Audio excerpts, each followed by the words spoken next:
All right, Shabbosai, good morning. Good morning. Let us begin by thanking all of our sponsors for this morning's shiur. To thank our Talmud Torah sponsors for the month of Cheshvan.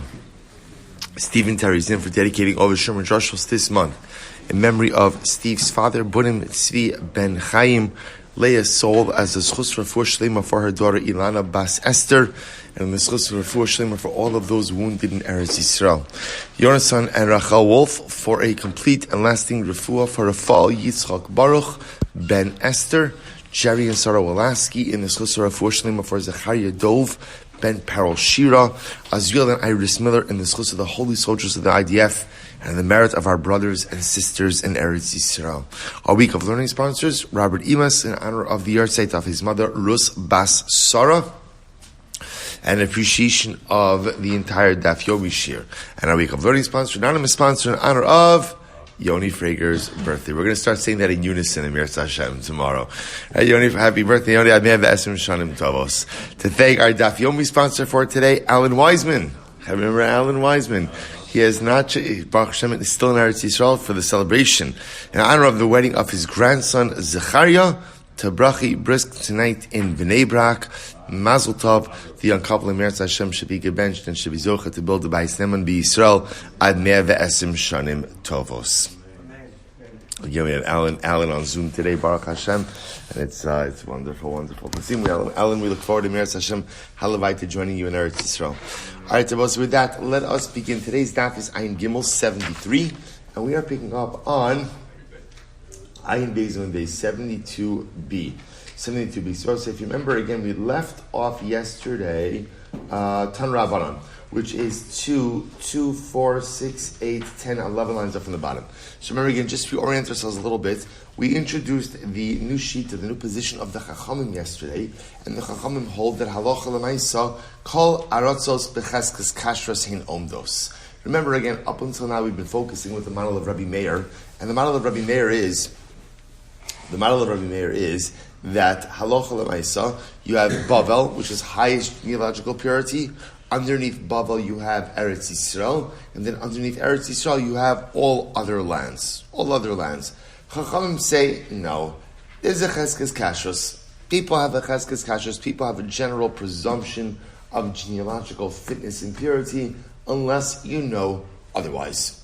So the Gemara goes right to turn Rabbanon. Mamziri unesini tehorim la'asad lavo. This is Rabbi Yossi. It's an incredible Gemara. Rabbi Yossi says mamzirim and esinim will be purified in the Messianic era. Now, I will say there's a little bit of a machlokes exactly what Rabbi Yossi is saying over here. Is he saying that even known mamzerim and known nesinim, like when Eliyahu Navi comes, it's like genealogical amnesty? You know, whatever you are, like we're wiping the slate clean. Obviously, doesn't apply to Kohanim, Levim. You know, if you're a Kohen, you're a Levi, you're still going to be that when Mashiach comes. But the idea is if you have some type of genealogical blemish, when Mashiach comes, he goes ahead and he wipes the slate clean. Or the other possibility is that it's referring to those who are mamzerim and nesinim, but have kind of blended into general society. So when Mashiach comes, ultimately again, their slate is wiped clean. Rabbi Meir says, Ein Tohorim. No, not true. Not true. Genealogical issues are genealogical issues. Mashiach could do a lot, but lamaisa at the end of the day, those still remain. Amar Rabbi Yossi. Rabbi Yossi says, "V'alo kvar ne'amar v'zarakti alechem mayim torm utahartem." But the pasuk says, referring to the Messianic era, I will sprinkle upon you pure waters, and you will become purified. Does that not mean that Mashiach has the ability to purify everyone from everything, including genealogical issues? Amar Rabbi Meir, Kishu Omer mikol tumo seichem umikol gilu lechem v'lo min hamamzeros. So to which Rabbi Meir will respond, no. Because that means we're going to be purified from our tumah. In other words, from our iniquity, from our averas. That's a reference to tshuva, cleansing of the spiritual slate. But lamaisa, not from mamzeros, not from genealogical issues. Amar Rabbi Yossi, Kishu Omer atar eschem. When the pasuk says again, I shall purify you. Havi Omer af mamzeros. Does that not mean even from mamzeros? So we'll say, so fundamental machlokes, Rabbi Yossi and Rabbi Meir, is there a cleansing of mamzeros in the Messianic era? B'shalom Rabbi Meir, Hainu Dichsev, Vayeshev, Mamzer Ba'ashdod. So let's listen to this. According to Rabbi Meir, who holds that Mashiach does not go ahead and cleanse the slate from mamzerus. So Rabbi say, so the pasuk of Vayashav mamzer ba'ashdod, pasuk in Zecharya, referring to the Messianic era as well. So it says there will be a mamzer in Ashdod, which clearly indicates that even in the Messianic era, there's mamzerus. There's mamzerus. El Rabbi Yossi, my Vayashav mamzer ba'ashdod. But according to Rabbi Meir, what do you do with that pasuk? What do you do with that pasuk? Rabbi Meir, who says that there's no mamzerus.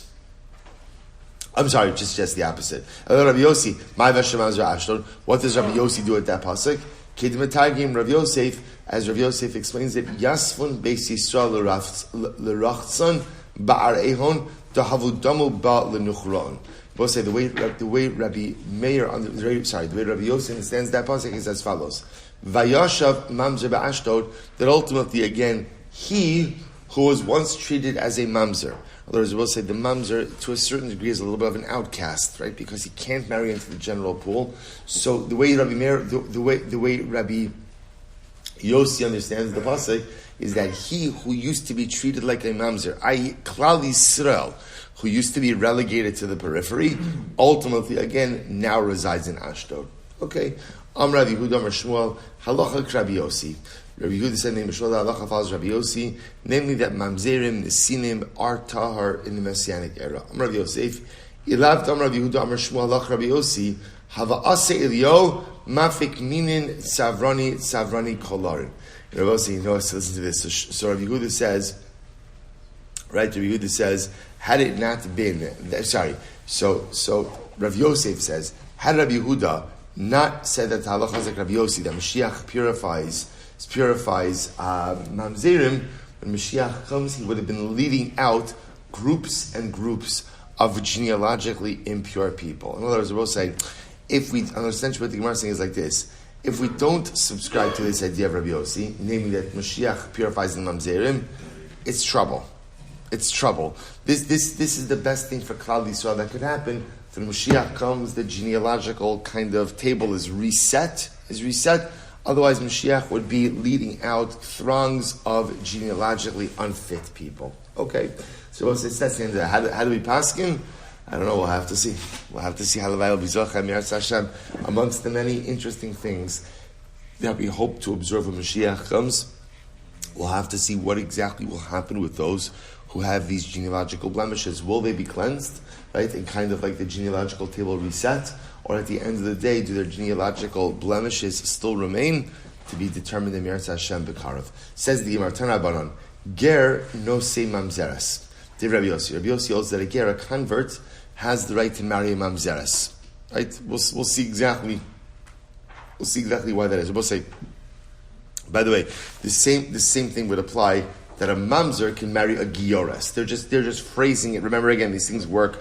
Well, they don't always work in both ways, but this one happens. And the idea over here is that a mamzer is permitted to marry a ger, right? Whether ultimately, again, the mamzer is the man or the mamzer is the woman, right? They're permitted to marry a ger. Okay, that's those Rabbi Yosef. Yehuda Omer, ger lo yisim mamzer. Rabbi says, no, absolutely not true. A ger cannot marry a mamzeres. So the Gemara says, echad ger, echad avim meshucher b'chalol, mutarim b'kohanes. But whether a ger or an evim meshucher, an emancipated slave, or a chalol, are permitted to marry a kohanes. Remember, again, a kohanes is a bas kohen. Okay, so let's analyze this. My time is Rabbi Yossi. So let's start first with the idea about a ger marrying a mamzeres. Why does Rabbi Yossi hold that is permitted? So Rabbi Yossi says like this: Chamisha kehile ksive. Now, both say, remember, when it comes to a mamzer, the operative pasuk is lo yovo mamzer b'kal Hashem. A mamzer cannot enter into the assembly of HaKadosh Baruch Hu. What does that mean, that a mamzer can't enter into the assembly of HaKadosh Baruch Hu? What that means is that a mamzer is not permitted to marry into the general Jewish pool. But the way the Torah phrases it is Kahal Hashem, the assembly of God. So the Gemara says something very interesting. Rabbi Yossi says, the Torah says Kal 5 times. 5 times. In fact, again, if you take a look at the last Rashi goes through all of them. They're not all by mamzer. One of them is by mamzer, and then others are by the other individuals who cannot marry into the general assembly of Klal Yisrael. So watch this. So Chamisha Kalik Sivi says Kal 5 times. Top of Ayin Gimel 73a. So Chad LeKohanim. So one is to tell you that mamzerim can't marry Kohanim. V'Chad LeViim. One is to say that mamzer can't marry a Levi. V'Chad Yisraelim. One is to teach me ultimately that I can't marry Yisraelim. V'chad lemishri mamzer b'shtuki. One is to permit, ultimately, again, the mamzer to marry a shtuki. Remember, again, we'll say, who's the shtuki? The shtuki is the person who knows his mother but doesn't know his father. V'chad lemishri shtuki b'Yisrael. And one is to permit a general Yisrael to marry a shtuki as well. Okay, so we'll say, what's the logic over here? So bottom line, why is it that Rabbi Yossi allows the marriage between a ger and a mamzer? Very simply, kal gerim lo ikri kal. I will say, gerim are not, there's no, kal Yisrael essentially means those who are born Jewish. That's the technical legal definition. Someone who converted is just technically not under that umbrella of kal. I will say, just to be clear. So remember again, going back, we know how much the Torah loves the ger, right? How much Chash Baruch Hu loves the ger. That's why, again, as we saw in Tosis, right? Kashem ger in the Yisrael means we are so obligated to treat the ger with so much sensitivity that no one can ever live up to this expectation. So just to be clear, when we say that kal gerim is not kal, we're not chas v'shalom excluding the ger from the assembly of Klal Yisrael. This is a technical issue. When the Torah says, Lo yavo mamzer bekahal Hashem, Rabbi Yossi ultimately says, kahal means those who are born Jewish. It doesn't mean those who convert. As such, the ger is permitted to go ahead and marry, or the mamzer is permitted to marry the ger. Rabbi Huda disagrees. What does Rabbi Huda say? Rabbi Huda, Kohanim u'Leviyim mechad kal nafki. Rabbi Huda says, Kohanim and Leviyim are learned out from one kal. So ayeser le kal gerim. He has one kal left over, so to speak. And with that, he understands that the gerim are called a kahal. If gerim are called a kahal, then what? Then a mamzer is not permitted to go ahead and marry a ger. So I will say, so first explanation the Gemara understands over here is machlokes Rabbi Yossi and Rabbi Huda. Is a mamzer permitted to marry a ger? Fundamentally rooted in whether or not the gerim are called a kahal or not. According to Rabbi Yossi, they are not.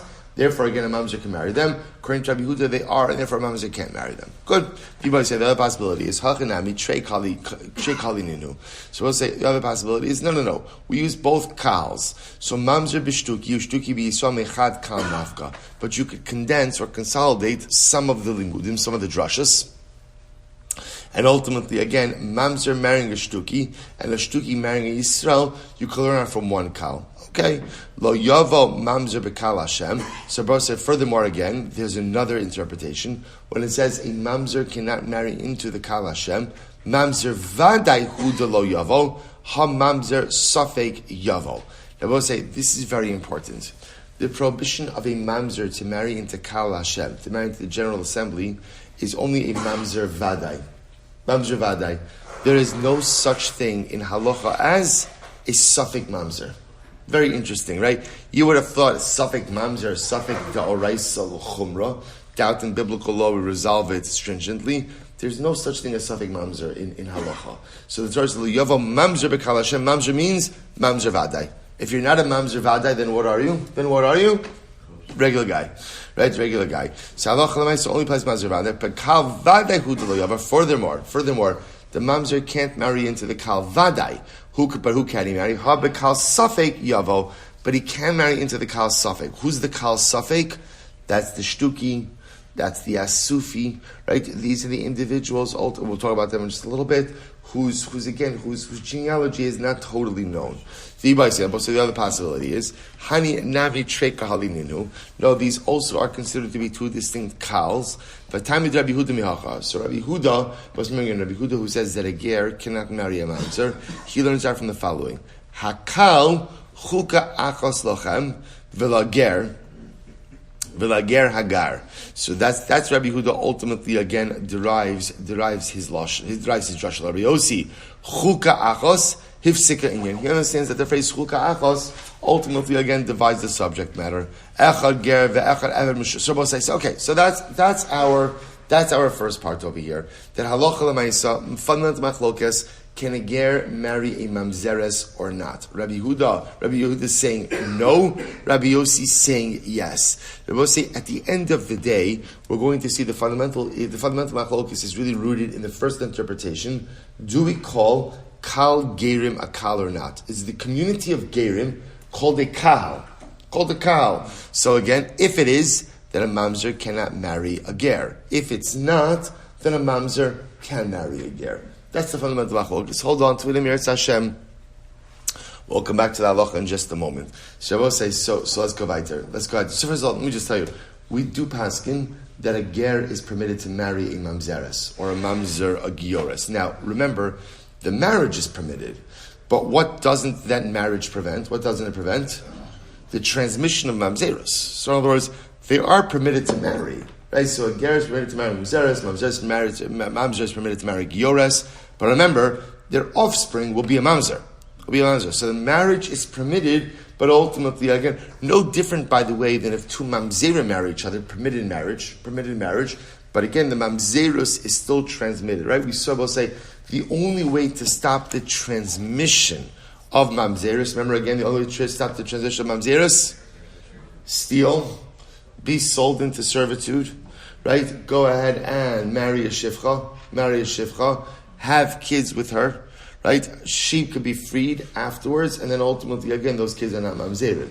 Right? So that's the one way you could stop the transmission of mamzerus. Otherwise, again, even in permitted marriage, the genealogical blemish is still passed down. Let's go weiter. Remember again, second thing the Brisa spoke about was a ger, convert, eved meshuchrar, emancipated slave, who is effectively a convert as well. Chalal, who's a chalal? Offspring of a forbidden Kohanic union. For example, Kohen goes ahead and marries a grusha, marries a divorcee. They have a child, that kid is a chalal. All of these men, mutar and bakohanes, are permitted to marry a bas Kohen. Bas Kohen, totally permitted. So the Gemara says, Mesele Rav, Damar Rav Yehuda, Amar Rav, Lo husru ksheros li nasi lepsulin. The Gemara says this supports Rav. Rav holds that halacha l'maisa, women who are ksheros, don't have a problem. It's not a problem for them to marry men who are genealogically blemished. Not a problem. So Mar says, Dar Shabi Zera ben Mechuza, Ger Mutar B'Mazera. So we'll say, okay, so now let's go back for just a second. Great story here. So Rabbi Zera Darshan and Mechuza, that a ger is permitted to marry a mamzeres. Okay, what happened? What was the response? Rigamuhu kuli alma be'esragaihu. Everyone pelted him with their estrogim. So it must have been Sukkis time, right? And ultimately, again, they pelted him. Now, Rabbi say, take a look at Rashi. Rashi says 4 lines off from where Rashi gets wide. Regamu kuli alma shahayu sham gerim harbe v'hok shalahem shamar kal gerim lo ikre kal. Shabbos say they were offended. Apparently, again, there were a lot of gerim in Mechuzah. Rabbi say, now Avi says, we saw before, what's the logic of saying that a ger is permitted to marry a mamzer? What's the logic? The logic is that gerim are not called Kahal Yisrael. So we'll say, if you just say that without explaining that it's not chas v'shalom, it's not an expression of a lack of love, but rather it's just a technical, legal, mechanistic term, it's offensive. So they got offended.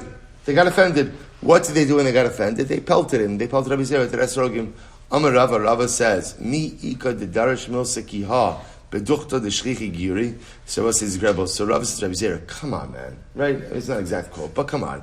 Right? A little sensitivity. Right? You have to understand who your audience is. You have to understand who you're talking to.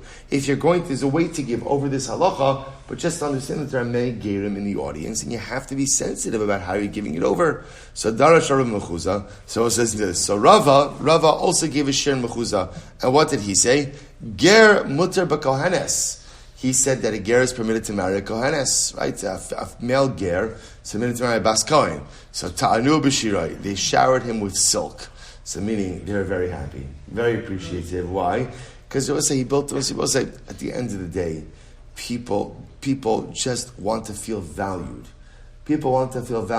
So ultimately, again, when Rabbi Zera comes in and says a ger can marry a mamzeres, they just felt unappreciated.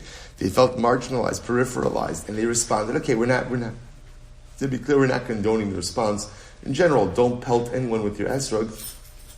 But lamaisa, it's understandable. They were offended. Rava comes along and says you can marry Kohanes. They felt wonderful. Now watch this. Hadadarshlu ger mutar b'mamzeres. Then afterwards, Rava said, by the way, a ger is permitted to marry mamzeres. Amrulei avsidita lekamaisa. They said to Rava, you totally undone the good that you did before. In other words, you made us feel so good with saying that a ger can marry kohenes, and then I both say, and now what happens, you totally undid that by telling us that a ger can marry mizras. So I both say, what's interesting, when Rava went ahead and said the same halacha, what didn't they do? Pelted with the esrogim. Why not? Why not? Because there was a relationship, because there was an understanding. You see, I both say, when you establish relationship with people, you're able to sometimes have difficult conversations. When there's no relationship and there's no feeling of being valued, then something, when you say something offensive, then at the end of the day, by definition, it hurts and it often evokes a very visceral and negative relationship. Masha'en kain, when there is relationship. Right, when there's relationship. So here, what did Rava do? Rava, very smart. Rava established relationship. How do you establish relationship? In a very basic way. He said, a ger can marry a kohenes. What did he establish through that statement? What did he establish? You're valued. You're important. Okay, now you're valued, you're important. By the way, a ger can marry mamzer. It's like, oh, right? Like, right? You're just like, but at least there's no estrogim flying. Why? Because since a Rava established relationship, we can say the difficult things. It doesn't mean it's not going to sting. It doesn't mean it's not going to hurt. But lamaisa, there's a basis, right? There's a foundation in order to be able to have this conversation. Incredible. So the Gemara said, so Rav said, no, you don't know what I did for you. The Tavluchu Avdi, I actually did you a favor, mamzerim, right? People in Mechuza, right? Ibay mehachanasiv. We'll say the mamzer actually, says Rava, is in a very unique spot. Right, in a very unique spot. That the ger is in a very unique spot. How so? If the ger wants to marry, right, a kohenes, the ger has the ability to do so. If a ger wants to go ahead and marry the mamzeras, the ger has the ability to do so. Both say, no one really could move so fluidly within the different shades of Klal Yisrael as the mamzer. I will say, if you think about it, there's a profound like hashkafic piece, and it's also, so before I get to so Rava was saying, understand what I just did for you. You can go to either extreme. You can marry the kohanes, or you can marry the mamzer.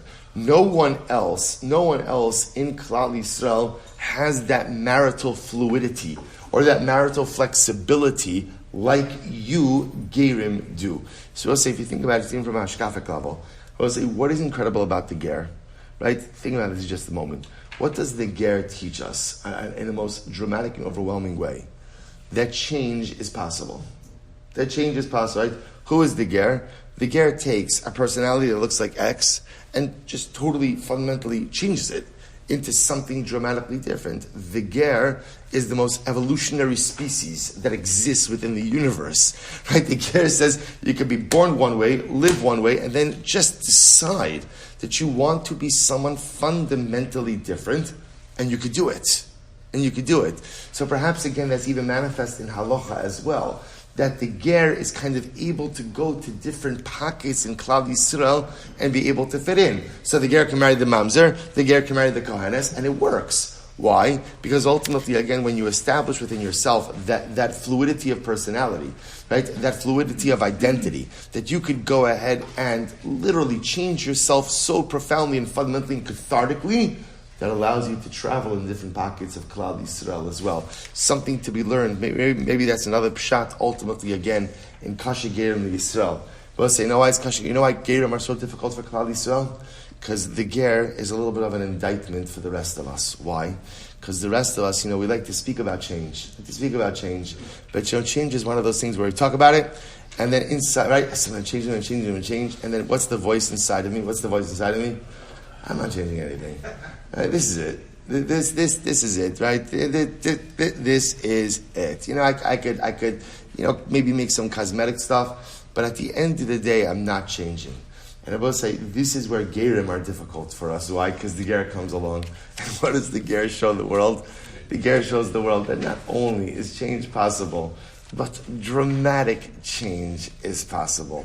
And the ger did it, and he's living a different life. And meanwhile, I can't seem to get out of my own way. Perhaps that's just another dimension in Kashem Gerim Yisrael. In any event, so Rava goes ahead and says to the people, "Mechuzah, I'm doing you a favor." Hilchasa, Rava say, "What's the halacha?" Okay, I gave it to you a little bit early. Hilchasa, ger mutar b'kohanes or mutar b'mamzeres. So Rava said, at the end of the day, the halacha is that a ger is permitted to marry kohanes or bas kohen, and he is permitted to marry mamzeres. Mutter bekohanes, he's permitted to marry the kohanes. Lo husuru ksheros li nasi lepsuim. Because we'll say again, at the end of the day, a bas kohen is not prohibited from marrying someone who is genealogically blemished. And ultimately, again, mutter mamzeres k'Rabbi Yossi. And he's permitted to marry mamzeres like Rabbi Yossi, namely that kal gerim lo ikri kal. So we'll say, and that indeed is the halacha. So again, the ger being very unique, can marry the mamzeres, can marry the kohanes. Incredible. So elu in shtuki. So we'll say now we're going to go through the rest of the list of the genealogical issues. So remember again, next, who do we have? Shtuki. So we'll say, who's the shtuki? Shtuki is the individual, ultimately again, who knows his mother, but does not know his father. So remember again, I will say, when it came to the shtuki, so halacha l'maisa again, so fine. Okay, shtuki va'asufi kula mutar lavo zebazeh. So I will say the shtukim and the asufim, mamzer, nesini, all of those individuals are permitted to marry into each other. So Amar Rava, dvar Torah, shtuki kasher. So Rava says, midaraisa, a shtuki is genealogically fit. So my time, what's the reason for that? So I'll say, now remember again, the shtuki, we don't know who the father is, we know who the mother is. Rov ksherem esla, umir psul esla. Because we'll say, remember again, his mother, obviously again, had relations with a man, right? So in other words, the shtuki has a father. So if you look at the majority of men in the world with whom she could have had relations, they are ksherim. There'll be people there who are genealogically fit. There is some miyut, but I will say, there's also another possibility that's what? What's the other possibility? That who's the shtuki's father? A mamzer, right? But that's a miyut, right? The majority of the world are not mamzerim, right? So the majority of the world are ksherim. It's a good way to also remember to always look at humanity, right? The majority of the world are ksherim, even though sometimes it doesn't feel that way, but that is the truth. The majority of the world are ksherim.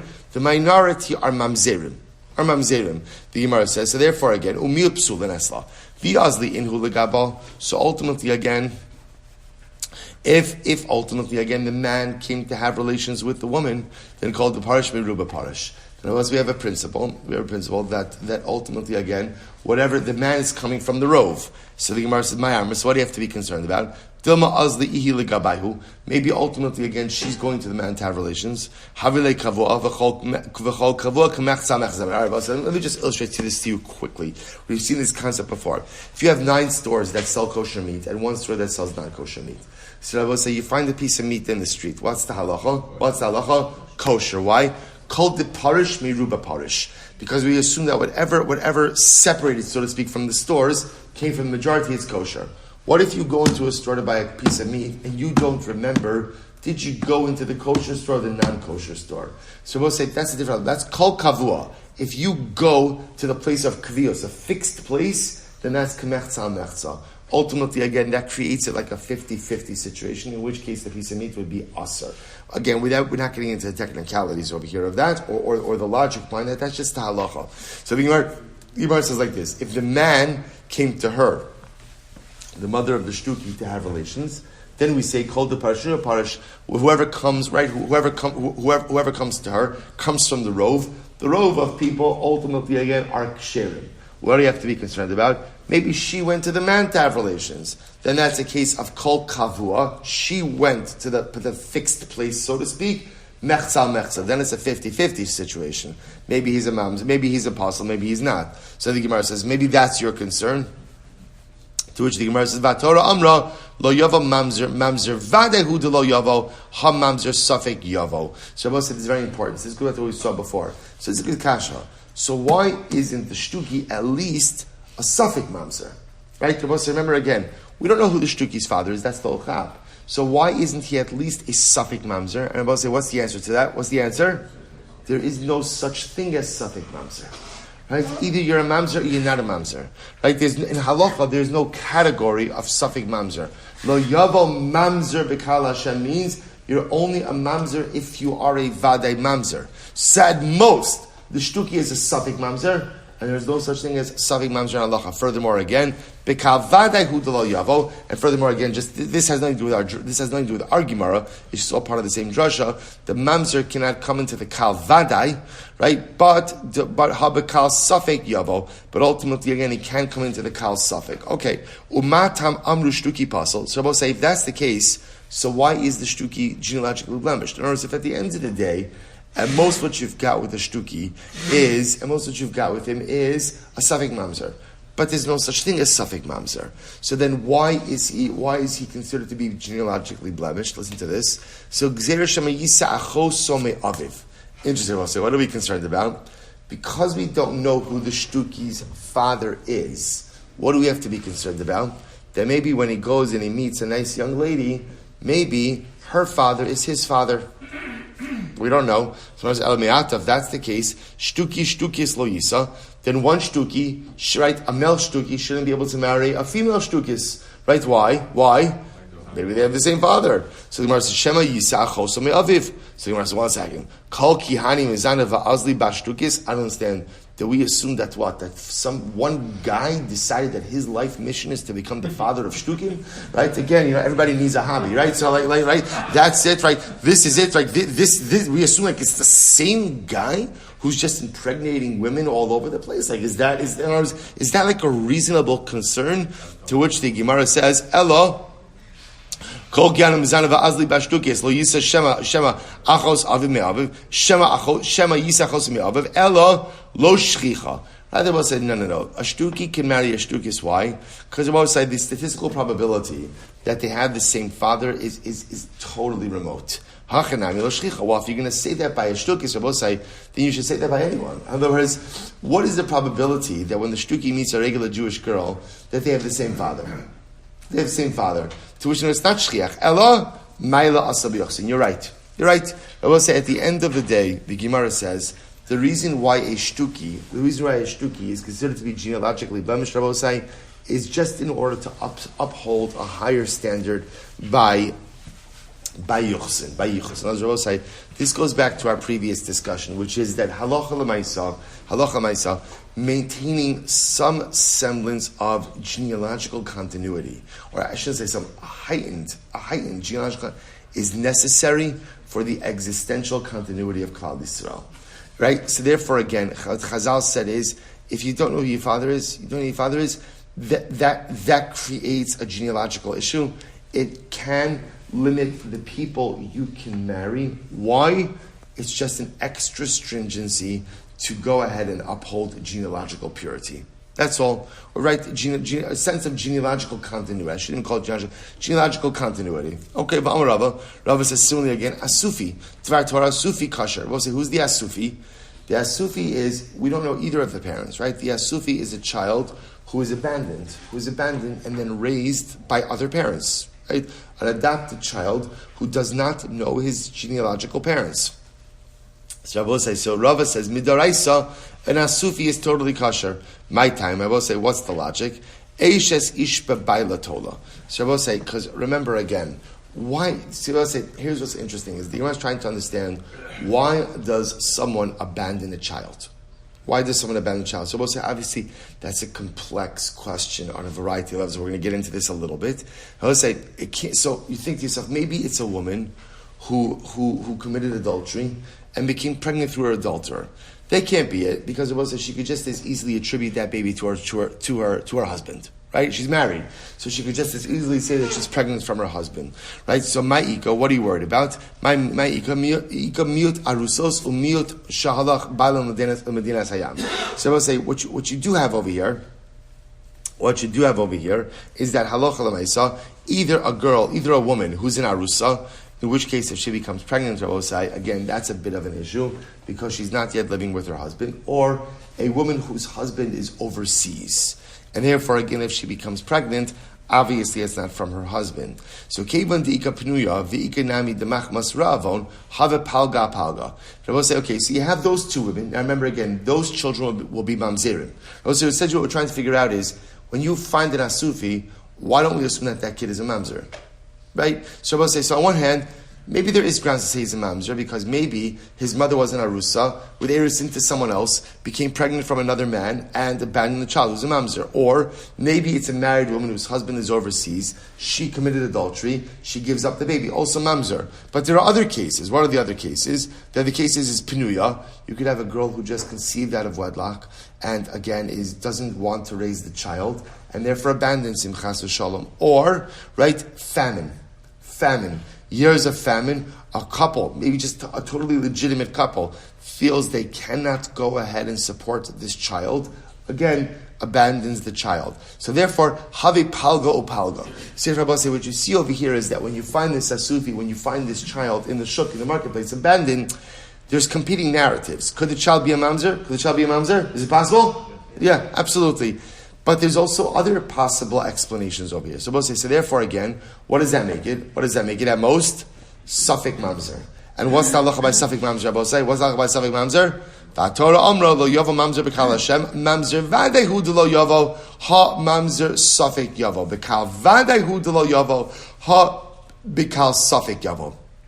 So what you see over here is what Rav is saying is that really me'ikar adin, an asufi is totally and wholly genealogically kosher, right? Why? Because the most you have when it comes to an asufi is suffik mamzer, but again, that's not really a problem because there's no such thing in halacha as suffik mamzer. So what's the issue? So what is the issue by asufi, and why does the asufi have some level of genealogical issues? To which the Gemara says, "Matam amru asufi pasol shema yisa achoso me'aviv." They will say, what are we concerned about?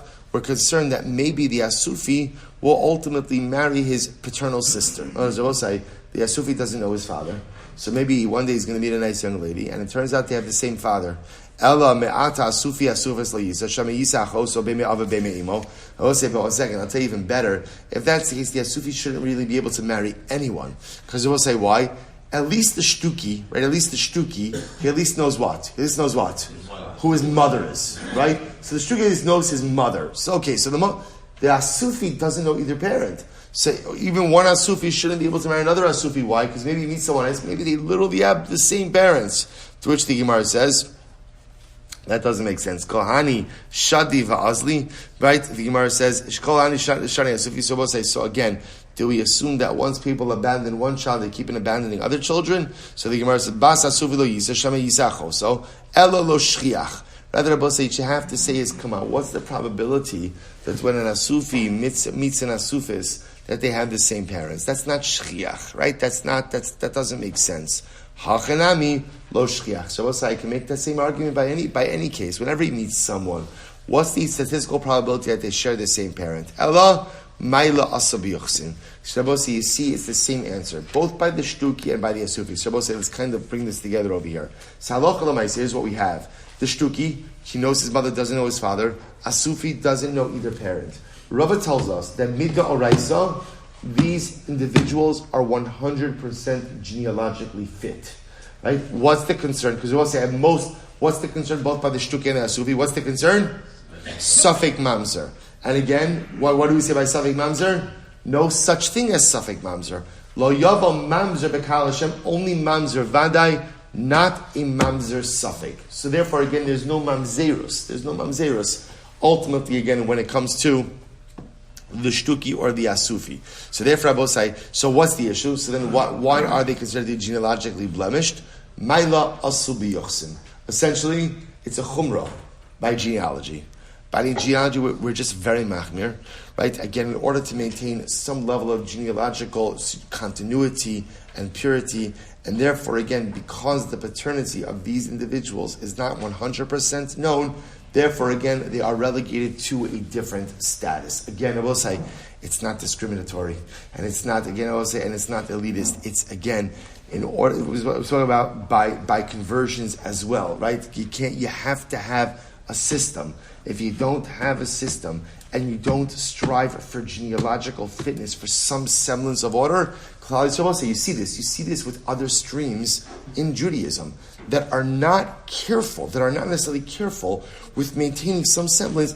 Even though it could start with the most beautiful of intentions and desires for inclusiveness, what it does is just fundamentally the fabric unravels. The fabric unravels until at a certain point you just don't have a sense of national identity. You don't know who's in, who's not in, who's Jewish, who's not Jewish. So it sounds a little bit elitist, and it might even sound a little bit discriminatory, but that's not chas v'shalom it at all. It's just sometimes obviously you have to do certain things to ensure the existential continuity of the klal. Incredible. So the Gemara goes weiter. Amrava. We'll say last line. So now we'll say some interesting cases are about the Asufi. So remember, all of these cases, the Asufi is most fascinating because the Asufi is the abandoned child. Right? The Asufi is the abandoned child. So watch Amar Rava Barafuna. Matzah Mahol. We'll say, let's say you find an Asufi in the Shuk. Right? You find an abandoned child in the Shuk, bless you, and he's circumcised. He has a bris milah. Amud Beis. Ein bo mishum Asufi. Ultimately, we'll say he's not an Asufi. Now we'll say, now what does it mean he's not a Sufi? Now remember again, the Asufi has certain limitations as to who he's allowed to marry, right? Because the whole issue of paternity and the whole issue of yichus is not worked out. Interestingly enough, if you find the baby circumcised, he's not an Asufi. Why not? Well, he doesn't have the status of an Asufi. Rashi says over here, now, I will say, by the way, just so you should understand, what does it mean when we say, well, let's finish. Why isn't he an Asufi? Look at Rashi. Top Rashi, Ayin Yom Beis 73b. Di'i love the kosher who lo have a tarcha be'lemalbe. If the baby wasn't kosher, the parents would not have taken the time, or someone would not have taken the time to circumcise the child. In other words, we'll say, here's what's interesting.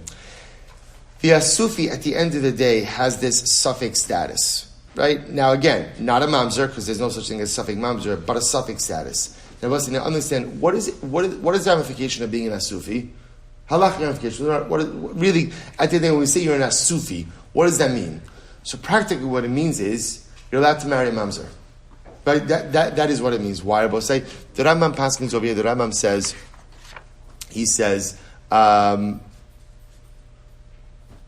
actually, let me hold on to this right now. Let's leave this for just a second before we get to the Rambam. So I will say, and scratch that what I just about marrying a mamzer. We're not up to that yet. Leave that out right now. The idea is that being an Asufi is a genealogical status, right? Which is going to limit, ultimately, in certain respects, who your marriage pool is. So the Gemara is pointing out over here that the concept of an Asufi is we are always concerned about a suffix of genealogical unfitness. Unfitness, is that a word? Unfitness? Yeah. Genealogical blemish. What the Gemara points out over here is, if you see that the baby is looked after, that is indicative of the fact that someone cared enough to take care of the baby. If someone cared enough to take care of the baby, the Gemara understands to be actually a testament to genealogical fitness, interestingly enough. So if the baby is found circumcised, that shows genealogical fitness. Mishalti hadmiya ebo mishum asufi. We'll say, Rashi says, if the limbs are straightened out. So we'll say often what they would do is, after the baby was born, sometimes the limbs get a little bit destroyed. At least in Talmudic times, what they would do is they would straighten out the limbs. It sounds like what they would do is they would swaddle the baby tightly, like with the limbs extended, so as to straighten out the limbs. So if you see a baby swaddled like that, that means that what? Someone took the time to take care of this baby. Next. So the Gemara says, Shayif Mishcha, you find the baby smeared with oil. Malak Kochla, or ultimately, again, with some eye makeup. Apparently, again, some people pierce the ears of little girls, other people put some eye makeup, right? So apparently, if you put eye makeup, these are all demonstrative that someone took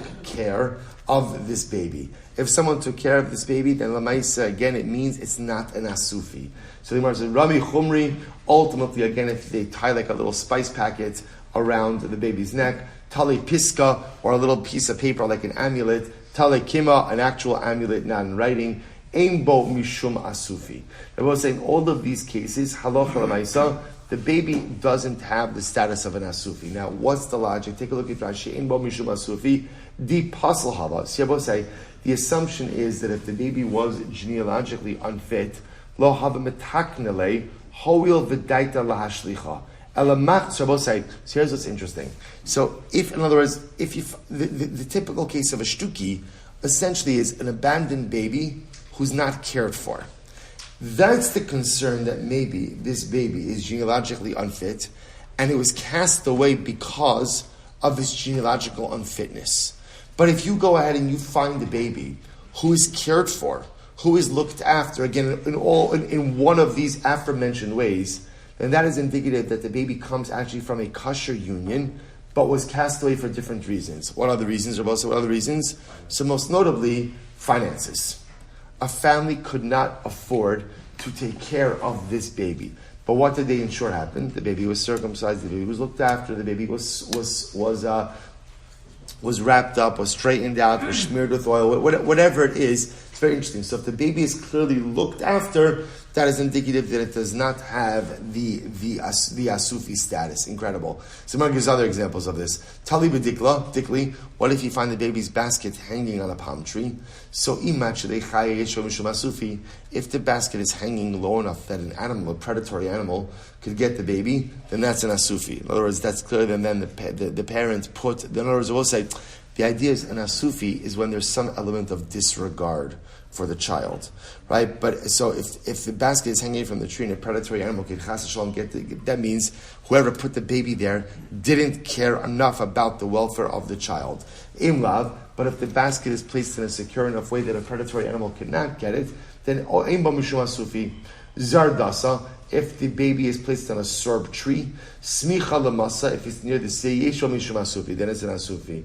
Imlav, and if not, imushosor. We'll say, remember, this goes back to Mesachas Brachas. So whatever the reason, shadim are often found around the sorb tree that is close to the city. And apparently, like, everyone knew this. So if you place the baby on a sorb tree next to the city, you're placing the baby in mortal danger. That's indicative of an asufi. So again, Rabbi say, the idea being, well, let's go to other examples. If someone leaves a baby in a shul that is next to the city, and people are found there, there's no issue of asufi there. Rabbi say, why not? Why not? Because you know the baby is going to be found. But again, if let's say you leave the baby by a more remote shul, where people don't necessarily frequent as much, then Abba said there's an asufi issue. So Abba say again, you begin to see what's the pattern. If the baby is abandoned, but abandoned in a way which clearly indicates that either A, the baby is cared for, or B, the baby is placed in a situation where someone is going to definitely find the baby, that's not an asufi.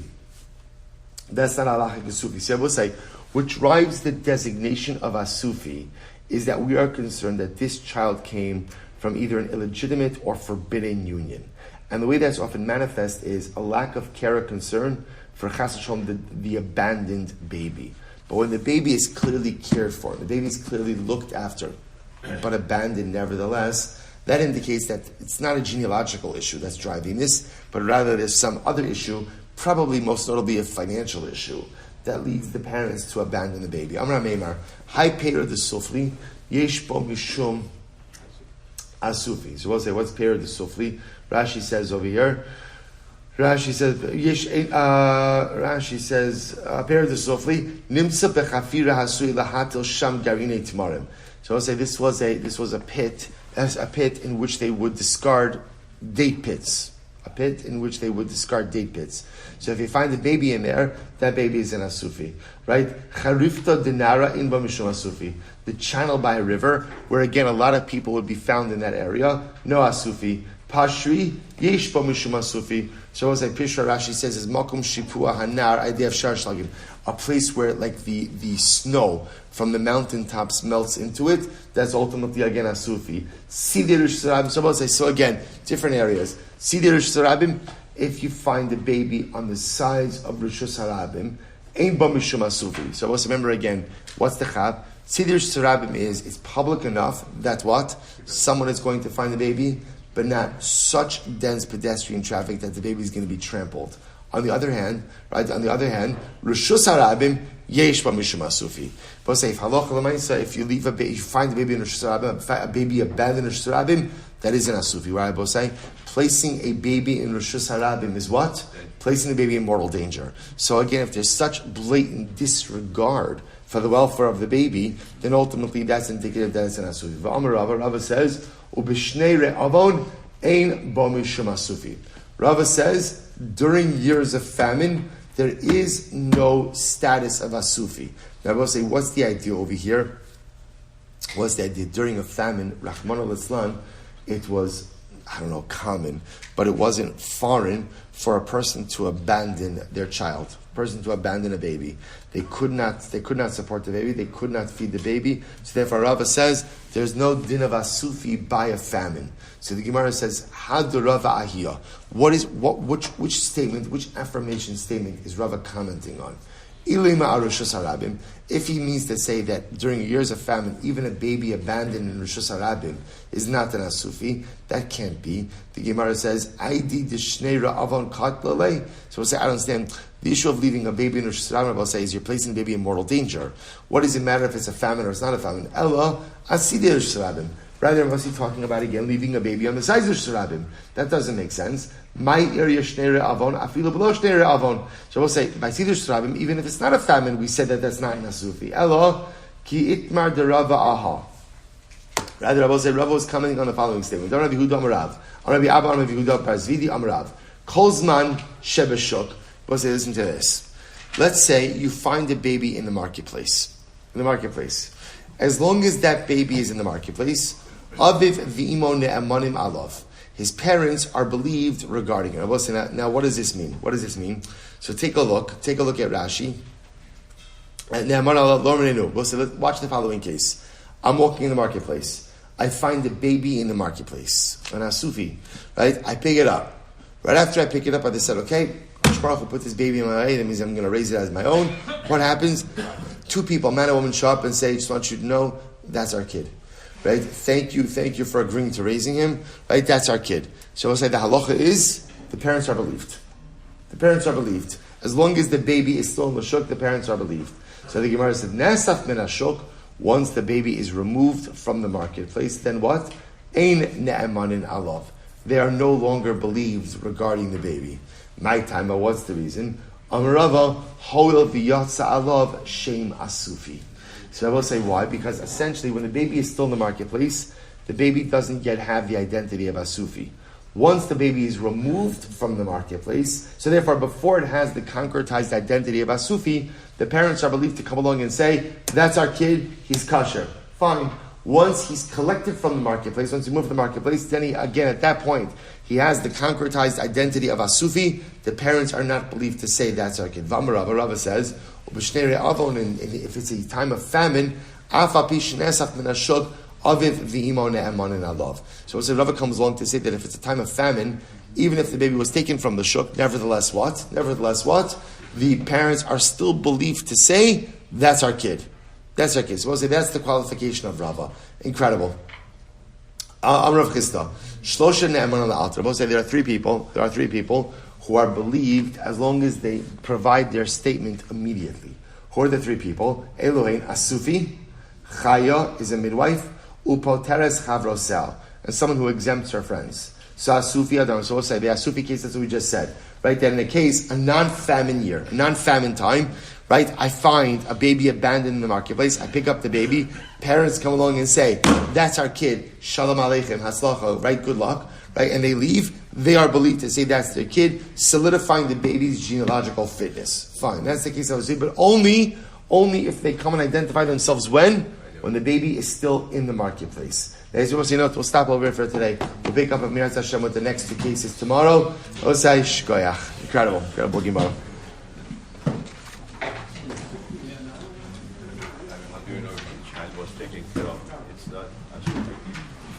Say that again. How do we know if the child was taken care of by the Asufi? Because the Jewish mother has Zechus. It's true. It's automatically assumed. It's true. Beautiful. Once you have all these qualifications as to who's an Asufi, you've diluted your book. If now I can tell who isn't, right?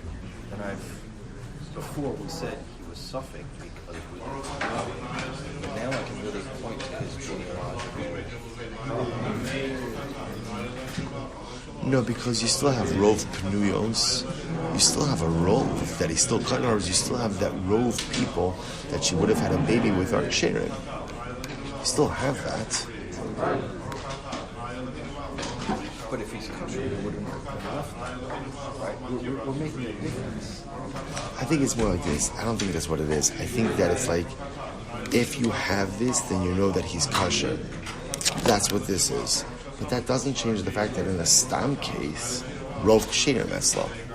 Right? I think they're just independent. It's almost as if what it's saying is, if you find a kid like this, he's not in Asufi.